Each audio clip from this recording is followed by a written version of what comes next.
Mars,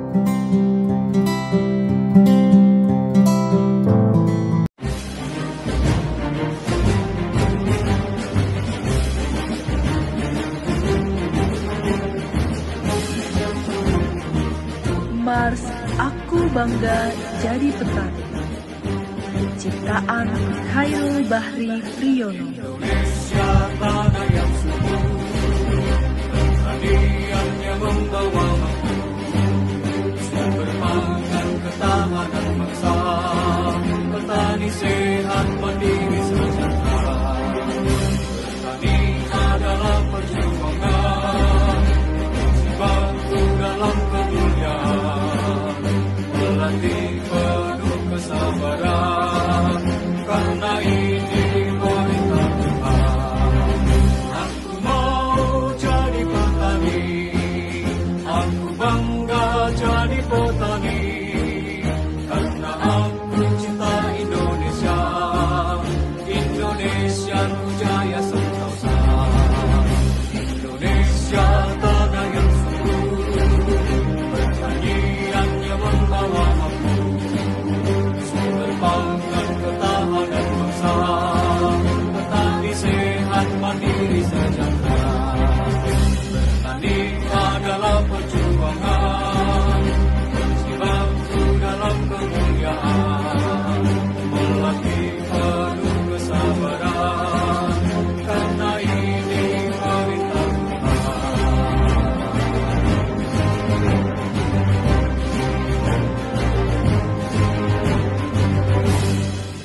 Aku mau jadi petani, aku bangga jadi petani, karena aku cinta Indonesia, Indonesia ku jaya sentosa.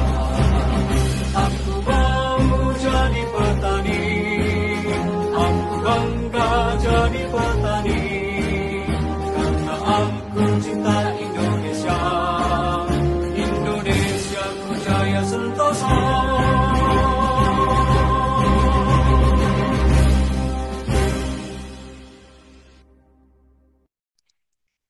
Nah, sekarang kita masuk ke materi itu mengenai raised bed gardening. Jadi di sini akan dibahas paling tidak beberapa poin. Yang pertama tuh bahan dan kalkulasi, kemudian isian media tanam, pilihan tanaman, dan beberapa pembahasan lainnya.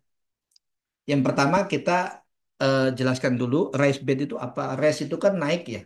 Raised itu dinaikkan, bed itu tempat tidur. Tempat tidur itu kan biasanya sleep bed apa tempat tidur ya bed itu kan biasanya ada kayak susunan si kasurnya, makanya dia kenapa disebut raised bed itu karena dia seperti kasur yang disusun-susun lapisan tanamannya. Jadi raised bed gardening itu metode berkebun di mana tanaman tuh ditanam di bedengan yang ditinggikan di atas permukaan tanah alami. Nah ini contohnya kalau di luar negeri dia pakai papan. Ini pakai papan, bawahnya itu misalkan pasir atau semen atau yang lain. Kemudian mereka buatkan kotak menggunakan papan dan diisi dengan media tanam. Ini contoh kalau di luar negeri, biasanya kalau di taman atau yang lainnya. Nah, manfaatnya raised bed itu apa saja? Ya, dibandingkan kenapa harus bikin raised bed padahal kita bisa tanam di bedengan biasa? Kenapa harus ngeluarin modal padahal kita bisa tanam. Petani-petani dari dulu nggak perlu tuh pakai raised bed, kenapa harus pakai raised bed gitu. Nah ini yang pertama adalah drainasenya. Saya JJ Zahra pernah menanam melon itu purut ya, jadi keriting karena dia tergenang air cukup lama. Kalau pas musim hujan dia tergenang air cukup lama. Dan kami punya dua pilihan. Pilihan pertama kami mesti nguruk tanah sampai dia tuh tinggi atau kami uruk di sebagian saja. Nah kami pilih diuruk sebagian saja dengan konsep si raised bed ini. Jadi kami tinggikan di sebagian saja. Nanti kalaupun hujan dia masih bisa keluar airnya tanpa harus tergenang. Yang kedua itu pengendalian tanah. Pengendalian tanah kalau kita yang pernah berkebun, bikin bedengan, pasti tahu ya, tanah longsor ke bawah hujan, kemudian bedengannya jadi rusak atau yang lain gitu. Bahkan kalaupun kita tutup dengan mulsa, kadang mulsanya robek setelah beberapa tahun. Nah, kalau kita menggunakan raised bed, tanahnya itu bisa diminimalisir kemungkinan longsornya. Kemudian perawatannya mudah. Udah jelas nih perawatannya lebih mudah dan kami sudah praktekkan juga. Karena tanahnya itu merupakan tanah isian, kami ini relatif nggak khawatir ngadepin rumput atau gulma. Jadi kalau ada rumput atau gulma ya kami cabuti saja karena tanahnya itu kan gembur. Jadi kami kalau ada rumput teki itu kami cabut, diambil, hilang semua. Kalau ada 100 rumput sekali kita puterin itu mungkin kita mengambil 50 rumput. Di hari kedua kita ambil 20 rumput, udah sisa 30. Di hari ketiga kita ambil lagi, hari keempat ambil lagi. Setelah seminggu mungkin udah nggak ada rumput lagi yang tumbuh karena rumputnya diambil bukan dikoret atau disemprot. Jadi kita nggak usah pakai herbisida, nggak usah pakai yang lain karena rumputnya bisa diantisipasi. Kemudian ada pencegahan erosi tadi udah disampaikan yang mencegah longsor, mencegah yang lain. Plus sebenarnya ada pencegahan erosi itu kalau kita pupuk, mungkin banyak dari kita yang di bedengan habis dipupuk kena hujan, pupuknya hilang ke bawah. Kalau di sini karena dia di dalam kotak, itu pada saat dipupuk, pupuknya ya ada di situ. Dia dia tetap gitu stabil ada di situ. Jadi yang terakhir, ini contoh kalau di luar negeri ini di taman, kebetulan kalau di JJ Jahra atau di rumah edukasi itu kami Hmm, rice tempatkan bed gardening, Bos. eh, Alamak, Mas Rehan, boleh dibantu Mas Jaden.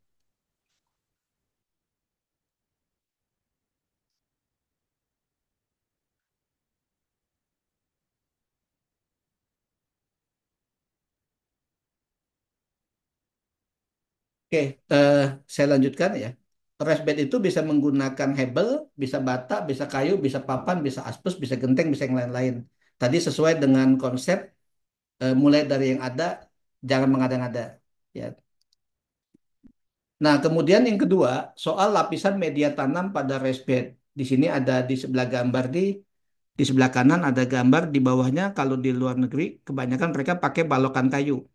Jadi ada kayak cabang-cabang yang besar tuh ditaruh di paling bawah. Kemudian ada ranting kayu di atasnya, kemudian diisi dengan eh, serbuk-serbuk atau sisa-sisa tanaman. Setelah itu juga ada daun. Baru setelah itu dikasih dengan tanah lapisan atas, kemudian tambahkan dengan mulsa di paling atas. Ini contoh lapisan tanah kalau di sistem untuk raised bed. Sebenarnya kita bisa tirukan seperti ini seperti konsep yang ada di hutan. Jadi kalau di hutan itu kan kadang ada ada kayu di bagian bawah, kemudian ditumpuk-tumpuk sampai dia tanahnya jadi subur.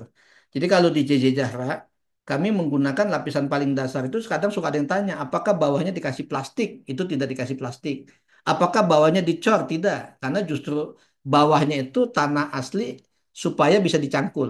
Jadi kalau dia dicangkul, tujuannya kalaupun ada genangan air tuh mesti bisa gampang meresapnya.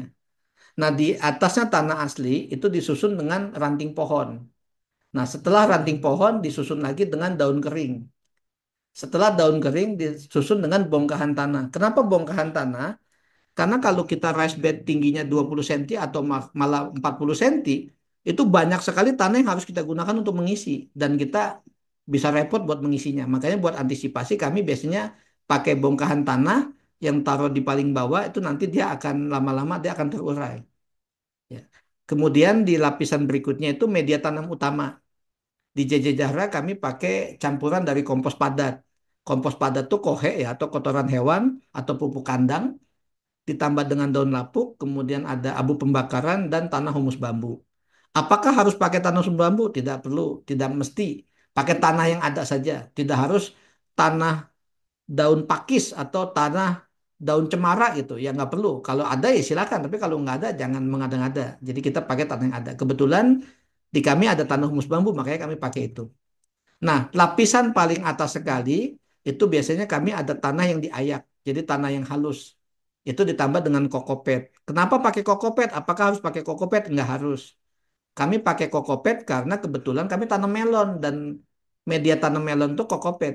Jadi begitu selesai ditanam biasanya kami gunakan buat campuran. Kalau nggak ada ya nggak usah dipaksakan.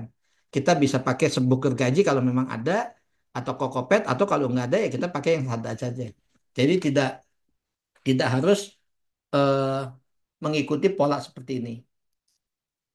Nah, ini contoh eh, lapisan media tanam ini sekitar bulan November 2024 kami buat. Jadi setelah kami buat bedengan, ini menggunakan, kenapa sih kami pilihnya hebel?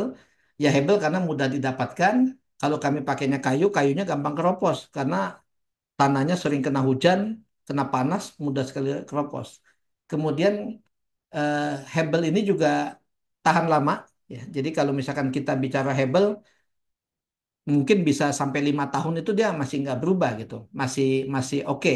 Jadi kalau investasi ini misalkan hitungannya 3 kali 1 itu 250.000, anggaplah dihitung sebagai 5 tahun, ya berarti hitungannya sebenarnya investasi per tahunnya sekitar 50.000. Itu kalau contoh, kebetulan yang kami tampilkan di foto ini adalah ukuran 7 kali 1 meter. Nah, di sini lapisan paling bawahnya tadi ada ranting kayu, kemudian ada daun, setelah daun ditumpuk dengan tanah, setelah tanah kami tumpuk dengan media tanam, baru setelah itu dilapisi seperti ini.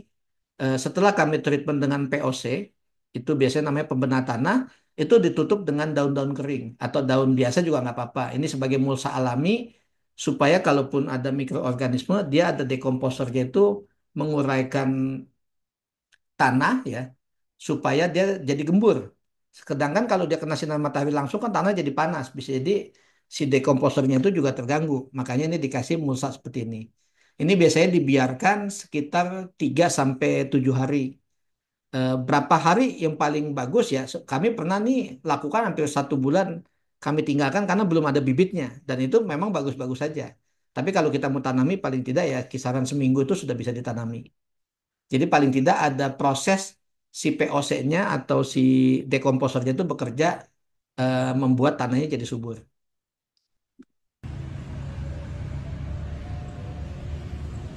Oke, sekarang kita lihat untuk kotak lahan ya atau bedengan.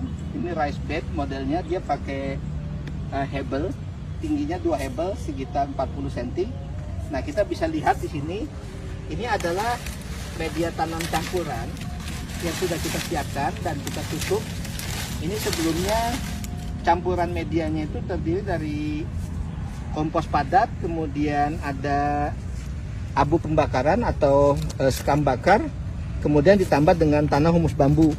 Di bagian bawahnya ini menggunakan ranting kayu, kemudian diisi dengan daun, dilapis dengan campuran tadi, baru yang paling atas itu diisi dengan tanah yang sudah halus atau tanah yang diayak. Nah, pada saat kita pengecekan, ini biasanya setelah kita siram pembedah tanah, kemudian kita tutup dengan daun, kita bisa cek berkala. Seperti ini sebaiknya dicabut. Ini ada rumput teki, ada rumput-rumput atau gulma-gulma yang lain itu dicabut. Jadi kalau misalkan secara teori, kalau Pak Bayu Diningrat ya salah satu ekspert pertanian dari BSM, kalau kita kelilingin terus, harusnya sih rumput nggak sampai tumbuh. Dan ini bisa kita manfaatkan buat JPT, jadi bisa buat pupuk cair. Kita bisa lihat ini tanah, kalau dia sudah disiram pembedah tanah, ini dia jadi gembur.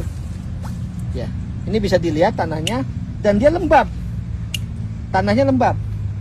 Ini kalau seperti ini sudah siap ditanami. Jadi kalau misalkan pembibitannya sudah selesai, ini bisa langsung ditanami. Ya. Kalau sudah ditanami seperti ini, mungkin saya nggak butuh irigasi, tetes karena saya bisa siram langsung pakai alat penyiraman karena ini digunakan untuk kotak lahan percontohan.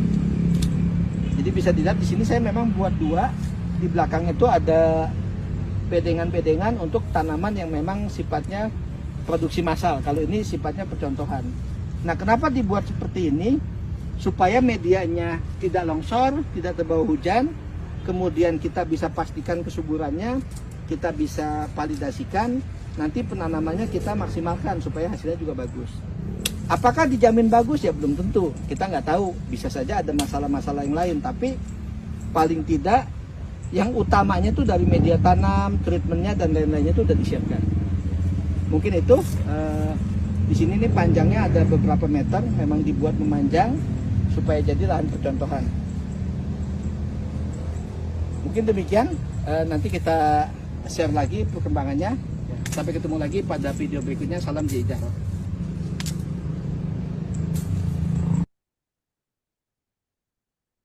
Oke, barusan itu adalah video waktu di bulan November ya, akhir November sebelum ditanami. Nah, ini di kisaran bulan Januari 2025 tanamannya seperti ini. Yang tadi kita lihat itu Setelah ditanami kembang kol, ini sebelah kanan, sebelah kirinya ini tanaman kacang tanah. Jadi memang kalau di sosial media terutama ya, ataupun kita dalam dunia nyata, apakah pasti bagus ya kita nggak tahu. Namanya kita coba ya percobaan. Jadi ini pun kalau misalkan nanti ada yang lihat, oh apakah pasti bagus, biaya mahal atau apa, ya nggak tahu. Tapi yang penting kita udah coba gitu. Nah, kemudian dari sisi pemilihan jenis tanaman pada raised bed, apakah kita bisa tanam nangka gitu atau tanam mangga di raised bed? Bisa-bisa saja kalau mau, tapi ya kita harus pertimbangkan juga dari sisi perakaran. Jadi kalau pertama tuh perakaran, ketinggian dan besarnya tanaman. Biasanya raised bed ini digunakan untuk menanam sayuran, karena sayuran tuh akarnya maksimal tuh biasanya tinggi antara 20 sampai 30 cm. Kalau tanamannya merambat seperti timun, melon, semangka dan lain-lain ya kita mesti siapkan ajir. Jadi kalau di sini kan kami pilih kebanyakan tanamannya jenisnya kembang kol, dia nggak perlu merambat. Kacang tanah juga tidak merambat, bawang merah juga tidak merambat. Tapi kalau mau bikin yang merambat boleh nggak? Ya boleh saja namanya itu kebun-kebun kita ya silakan. Tapi paling disiapkan ajir atau rambatannya. Kemudian pertimbangan kedua untuk jenis tanaman di raised bed itu adalah jenis sayuran, perhatikan usia panennya. Jadi kalau kangkung bayam tuh biasanya dalam 1 bulan sudah bisa dipanen, bahkan kangkung tuh 3 minggu bisa dipanen. Bawang merah tuh rata-rata 2 bulan, kembang kol terong tuh 2 sampai 3 bulan, kacang tanah 3 bulan dan seterusnya. Jadi kalau kita tanam ya kita pertimbangkan. Selain akarnya tadi, besarnya tanaman, tingginya tanaman, kita pertimbangkan dari sisi waktunya. Jangan sampai kita nungguin kelamaan, ternyata yang kita tanam tuh butuh waktu 6 bulan baru bisa panen gitu. Nah, itu juga bisa dipertimbangkan. Kemudian untuk pemupukan. Nah, pemupukan ini sebenarnya juga agak tricky karena dia akan tergantung pada jenis tanaman. Karena kalau pemupukan itu kan tergantung jenis tanamannya. Cabai bisa jadi beda dengan pemupukan jenis-jenis lain. Jadi ini kalau secara umumnya saja, pemupukan itu kan dibagi dua, ada fase vegetatif, ada fase generatif. Vegetatif itu fase di mana masa pertumbuhan. Jadi dia kalau siklus hidup tanaman tuh tanaman baru setelah disemai tumbuh ada pertumbuhan daun, batang sama akar sebelum memasuki fase berbunga atau berbuah. Nah, biasanya yang dibutuhkan tuh pupuknya utamanya tuh nitrogen. Contohnya adalah pupuk urea.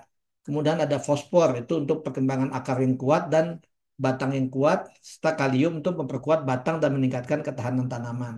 Itu tiga itu disebut NPK. Kami biasanya pakai urea. Dan kalau kita bicara organik, kita bisa buat pupuk urea cair menggunakan kotoran hewan atau pakai daun-daun hijau. Itu mungkin terpisah materinya. Kemudian juga ditambahkan zat PT, zat pengatur tumbuh. Itu biasanya kita bisa buat pupuk organik cair buat membantu pertumbuhan pada fase ini. Nah, di sini juga harus diperhatikan, kayak bayam atau kangkung. Mereka berbiji nggak atau berbuah nggak? Ya berbiji kalau kita mau ambil bijinya. Tapi kalau buat di sayur, kita butuh daunnya. Jadi nggak usah kita pakai yang fase generatif karena yang kita perlukan sebenarnya malah daunnya. Jadi dia cukup di nitrogen saja. Misalkan seperti itu. Kemudian fase generatif itu fase produksi. Kayak contoh misalkan kembang kol. Kembang kol itu dia melewati fase generatif dan fase vegetatif dan fase generatif. Jadi fase vegetatifnya dia bikin daunnya besar, kemudian seperti ini ya, yang seperti yang di atas. Setelah itu di fase pembungaan, yaitu dia ada pembungaan sampai pembuahan. Kadang kalau di JJ Jarak, eh, kita suka malu hati. Kamu nanam apa? Kembang kol. Kok nggak ada kembangnya? Kamu nanamnya kembang kol atau daun kol gitu. Nah itu jangan sampai seperti itu. Ya syukurnya kita keluar buah juga. Jadi istilahnya nggak sampai dibully seperti itu gitu. Nah eh, kalau kita kurang pupuk di fase generatif yang misalkan ada KCl, kemudian kalau kita kimianya itu ada KNO3 misalkan atau MKP atau sejenis-jenisnya, biasanya dia butuhkan tuh pupuk-pupuk ya seperti yang kalium tadi. Biasanya dia kalau kita kurang pupuk di sini, kalau kita tanamnya melon itu gampang pecah. Kemudian kalau kita tanamnya eh, kembang kol terlalu lebat daunnya, dia bisa jadi malah nggak keluar kembangnya. Itu jadi kita mesti seimbang. Makanya kalau kita lakukan di raised bed ini kan kita jadi belajar supaya paling tidak itu bisa lebih bagus lah. Kita bisa belajar gimana supaya sistemnya itu bisa bagus gitu. Jadi kayak semacam percobaan sebelum kita tanam dalam jumlah massal. Kemudian penanganan penyakit dan hama. Apakah kalau pakai raised bed anti hama ya? Enggak, namanya kita raised bed, jangankan yang di raised bed, yang di dalam greenhouse juga masih bisa kena hama gitu. Jadi apa saja yang mesti diingat itu cegah sebelum terjadi dengan treatment berkala. Pengalaman di kami di JJ Jahra, kalau nungguin kena kutu dimakan ulat itu berarti udah telat.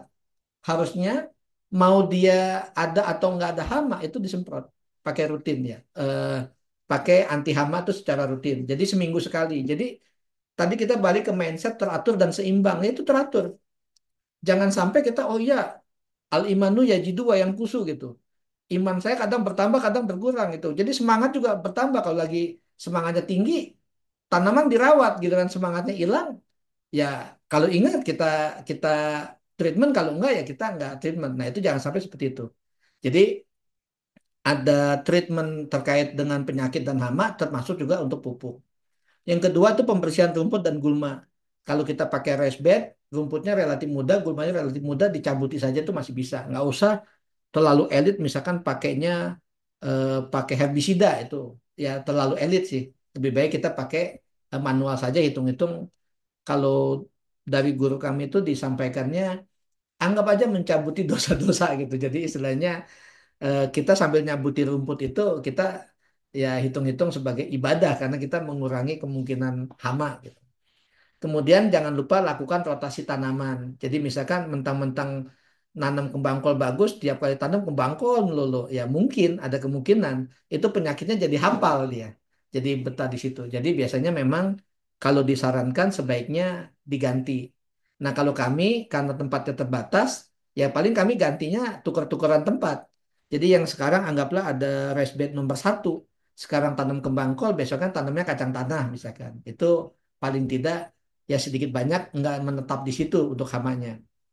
Nah yang terakhir nih yang kadang di kami itu suka kelewat, yaitu jarak tanam. Kadang jarak tanam tuh kalau kita pertama kali nanam benih atau nanam biji ya atau nanam bibit itu kan kecil tanamannya. Jadi kadang kita oh kayaknya kejauhan nih, pakai 20 cm saja jaraknya. Giliran aja pas dia udah besar, itu ternyata terlalu rapat.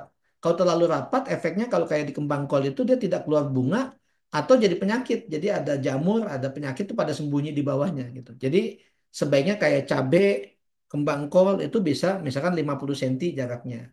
Untuk jarak tanam yang tepat itu bisa lihat kalau di searching di Google ada itu biasanya suka ada yang ngasih rekomendasi jarak tanam untuk masing-masing tanaman. Jadi itu bisa disesuaikan dengan misalkan anggaplah rekomendasi Kementerian Pertanian atau sejenisnya gitu. Kemudian ini contoh pestisida untuk sayuran. Jadi karena sayuran ini dimakan di JJ Jahra di rumah edukasi itu kami juga konsumsi sendiri. Itu lebih baik memang pestisidanya jangan yang kayak misalkan anggaplah pembasmi nyamuk gitu disemprot habis kita makan kita yang mabuk gitu bukan cuma ulatnya atau yang lainnya. Nah ini buat pencegahan kita bisa pakai pestisida dari bawang putih sama cabai. Jadi kalau buat ngatasi kutu daun, ulat, trips sama hama kecil tuh kita bisa pakai bawang putih misalkan 3 siung, bawang cabai rawit merahnya 3, 1 liter air, 1 teh 1 sendok teh sabun cair organik itu buat perekat dia supaya dia lengket. Nah itu dihaluskan, dicampur dengan air 1 liter, didiamkan. Setelah itu saring disemprotkan tanaman. Ini andaikan dia melekat ke tanaman pun, misalkan ke kangkung gitu, ya minimal udah sebagai bumbu saja. Jadi kan dia nggak terlalu bahaya buat kita. Kemudian juga bisa kalau misalkan kutunya bandel, ulatnya bandel, bisa dicoba ganti pakai pestisida daun pepaya. Kalau perlu dia pakai getah pepaya. Ini bisa dicoba. Karena bisa jadi si kutu atau si hama itu dia kebal. Jadi kalau kita campur-campur mungkin dia akhirnya kalah juga gitu. Kalau kayak orang tuh kesaktiannya mungkin dia luntur dengan eh, treatment yang lain. Itu contoh yang kedua ini pestisida dari daun pepaya. Nanti kalau ini akan di-share jadi istilahnya bisa bisa lihat dari yang PDF-nya. Kemudian contoh yang berikutnya larutan air tembakau. Ini mohon maaf gambarnya rokok. Sebenarnya bukan rokok, harusnya daun tembakau. Jadi dia itu efektif untuk kutu daun, trips, dan tungau. Jadi kalau kayak cabai, sebelum dia diserang kutu atau yang lain, coba dulu di treatment dengan larutan air tembakau. Dia sama seperti itu, direndam kemudian disemprot. Yang terakhir tuh pestisida organik, ini termasuk juga fungisida sebenarnya itu untuk daun serai dan lengkuas itu bisa hama serangga kecil sama jamur daun. Itu bahannya dari serai, lengkuas, 1 liter air sama sabun cair organik. Apakah kalau menggunakan ini pasti berhasil? Ya, dibilang tadi bisa saja kutunya tuh lain ya, kutunya kebal atau yang kita pakai obat kimia aja sadar nggak mempan gitu. Kalau pakai organik, apakah pasti mempan? Belum tentu juga, tapi kita bisa coba. Nanti kita bisa lihat, oh ternyata kalau kutu atau ulat ini bisa mati atau bisa dicegah pakai yang ini gitu. Makanya kuncinya jangan sampai keburu kena serangan. Lebih baik tuh sebelum itu dicegah. Jadi kalau si ulat mau makan atau si kutu mau makan itu dia sudah mau duluan ya suka udah nggak mau duluan. Kemudian jarak tanam ini contohnya seperti ini. Mungkin kalau buat kita yang susah lihatnya, baca gambarnya susah, ini agak susah dipahami. Ini sebenarnya saya lagi gabut ya, lagi iseng. Kita pengen lihat nih, ini hebel. Ini hebelnya ada 6, jadi ukurannya 3 kali 1 meter. Itu kalau nanam di tepiannya, kami bikin tepiannya dihitung jarak 10 cm. Jadi jangan sampai akar tanaman tuh nempel ke tembok. Jadi kami ada kasih tepian 10 cm. Kemudian kalau dikasih jarak 20 cm, ini untuk tanam kacang tanah, itu ada berapa banyak sih efektifnya? Nah, ini saya dapat efektifnya 6 hebel itu panjang efektifnya 340 cm. Kemudian lebarnya karena kami pakai pool ini 120 cm karena satu hebel itu 60 cm. Jadi panjang efektifnya 120 cm. Dari sini nanti kita bisa hitung. Nah, ini perhitungannya. Kadang kalau ngeliat ini udah kayak kembali ke matematika gitu. Nah ini hitung dimensi aslinya seperti ini, efektifnya seperti ini, area tanamnya jadi seperti ini. Kalau saya pengen hitung berapa sih kacang tanah yang bisa ditanam, oh barisnya ada 16, kolomnya ada 5. Jadi total tanaman yang bisa kamu tanam itu ada 80 tanaman kacang tanah. Nanti dari sini bahkan bisa dihitung. Satu kacang tanah itu bisa menghasilkan berapa gram. Itu bisa dihitung total panennya. Jadi kalau kita mau punya target pingin punya 30 kilo kacang tanah, ya kita bisa tahu benihnya tuh seperti apa. Repot amat nih ngitung seperti ini. Nggak repot, saya juga nanyanya ke ChatGPT gitu. Kita maksimalkan teknologi, saya tanya ke AI. Tapi AI-nya dikasih masukan supaya dia bisa ngebaca, dia bisa kalkulasi. Jadi dengan cara itu kita bisa kebantu sama si teknologi. Nah ini contohnya kami tanam kacang tanah, kalau ngikutin itu ya, waktu itu saya tanam kacang tanah ada lebarnya lumayan nih. Kemudian ada bilang, oh itu jaraknya terlalu lebar kamu. Saya tambahin. Di sini di tengahnya kami tambahin. Giliran setelah dia besar, tanamannya ini sampai membludak gitu. Jadi lebih baik kita ikuti panduan yang tepat, misalkan rekomendasi Kementerian Pertanian atau website yang istilahnya yang punya reputasi gitu, untuk mencari jarak tanam yang ideal untuk masing-masing tanaman. Nah, ini setelah kita capek-capek nyiapin tanaman, yang paling senang ini adalah panennya. Jadi, kalau kita panen, kebetulan di JJ Jahra ini kami utamanya buat keperluan sendiri. Karena kami senang kembang kol, ya kami tanam kembang kol. Karena kami senang tanaman obat, misalkan kenikir, ya kami tanam kenikir atau seledri. Kemudian kami tanam kangkung, kami tanam bayam gitu. Jadi untuk tahap awal kami nggak ada niatan buat dikomersilkan. Baru setelah itu ternyata lebih banyak, tanamannya lebih banyak, produksinya meningkat, ada yang tawar, ya akhirnya kita jual juga. Itu yang dimaksud tadi mengurangi pengeluaran, meningkatkan pendapatan. Jadi di sini tadi Mbak Miftahul Jana ini ada di sini. Ini yang biasanya ngejual kangkung di Rumah Edukasi Dewi Astuti. Kadang ada orang dari pasar dia beli kangkung. Kadang mereka nawar kangkungnya 20.000 satu kotak 3 kali 1 meter. Ya kami nggak jual karena terlalu murah tawarannya. Tapi kalau kami biasanya jual di sekitar 35 sampai 40. Tapi belakangan kangkung ini mahal. Jadi mereka si pedagang berani bayar 50.000 untuk satu kotak gitu. Jadi utamanya sebenarnya raised bed itu karena lahan kita misalkan terbatas, mungkin kita nggak bisa kompetisi kalau buat dijual. Minimal buat kita sendiri itu kita bisa rawat. Di sela-sela waktu kita itu kita bisa eh, apa namanya? Kita bisa pelihara lah, kita bisa menjalani hobi gitu. Nah ini terakhir foto dari rumah kabin. Jadi kalau bicara kalimat, jadi balik lagi ke awal soal mindset, itu kami biasanya kalau di JJ Jahra suka tulis, hidup kita milik kita, susah maupun senang kita juga yang menjalaninya. Kenapa seperti itu? Kadang kita ngeluh, misalkan hidup saya susah nih, mungkin orang tua saya dulu, coba kalau orang tua saya kaya gitu. Coba kalau saya punya tanah, coba kalau saya punya uang. Masalah itu kan coba semua. Jadi daripada kita ngeluh, nyalahin keluarga, nyalahin keturunan, nyalahin teman, nyalahin lingkungan, lebih baik ya kita lakukan apa yang kita bisa. Jadi memang pembahasan ini soal istilahnya rice bed, tapi poin lebihnya adalah sebenarnya kaitan sama yang lain-lain ya, soal mindset juga gitu. Nah, bagi rekan-rekan yang mungkin belum, ini sih nggak paksaan ya. Kalau misalkan mau follow Facebooknya JJ Zahra itu di Excellent Insight, atau Instagramnya atau YouTube-nya itu dipersilakan. Itu hitung-hitung kadang kita seneng juga, oh ternyata yang kita lakukan ini bukan sesuatu yang sia-sia, ternyata ada juga yang bisa punya manfaat buat yang lain. Nah, itu seperti itu. Oke, mungkin untuk materinya cukup sampai di sini. Eh, Terima kasih saya ucapkan untuk seluruh yang hadir. Sekarang kita masuk ke sesi diskusi. Ini kebetulan saya minta bantuan rekan-rekan buat monitoring. Em, jadi kita diskusinya santai saja ya. Tadi ini karena sifatnya share pengalaman. Ini saya